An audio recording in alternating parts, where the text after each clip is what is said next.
Режиссерлар, кино белгечләре, танылган актерлар кызыл келәмнән атлый. Бу 18-нче халыкара мөселман киносы фестивалендә катнашучылар. Фестивальдә 5 көн дәвамында 50 фильм күрсәтелә. Барысы да мөселман дөньясын үстерү, халыкның күзаллавын киңәйтүгә зур өлеш кертүче сәнгать әсәрләре. Шушы вакыт аралыгында 10 меңнән артык тамашачы күптән көтеп алган Ибн Фатлан, Тарлан, Без 41 ел балалары һәм башка бик күп фильмнарны карады. Әлбәттә, 5 көндә бик күп фильмнар карадык, бик күп иҗади очрашулар булды. Безнең кунаклар канәгать. Фестивальдә татар фильмнары да төп номинацияләрнең берсе. Милли конкурста җиңүче дип табылды.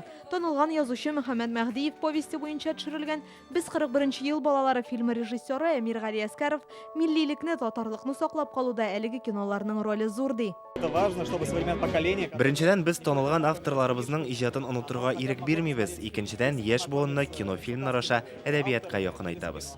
Татарстан президенты Рөстәм Миңнехановтан махсус бүләк тә тапшырдылар. Ул Казахстанның рух фильмы авторына бирелә. Это очень качественно. Бу минем өчен дә, командам өчен дә бик дәрәҗәле бүләк. Казанга килдек, Татарстан фильмнарын карадык. Аерма зур димәс идем. Нинди милләттән кайдан гына булсак та, без барыбыз да бер үк кыйммәтләр турында сүз алып барабыз. Гран-прины исә Ираннан килгән кунаклар алып китте. Ул режиссер Нахид Хасанзадә төшергән Тыныч Дон фильмы өчен тапшырылды. Анда кешеләр һәм дин арасындагы күренмәс җепләр, үз тарихын, үз тамырларын белмәгән халыкның язмышы сурәтләнә ди автора.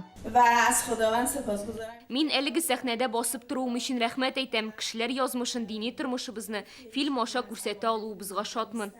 Җиңүчеләр 17 номинациядә билгеләнде. Тамашачы фикре буенча Татарстан һәм Казахстанның уртак проекты Тарлан фильмы да җиңүгә лаек. Бу Талат Харып урамында булды дигән фильм өчен Мисырдан Мәгъди Әхмәтәли да иң яхшы режиссер буларак танылды. Россия генә түгел, Төркия, Шри-Ланка, Франция һәм Таҗикстаннан килгән кино белгечләре дә җиңүчеләр рәтендә. Инзилә Хусаинова, Рамзил Гарипов, Яңа гасыр каналы.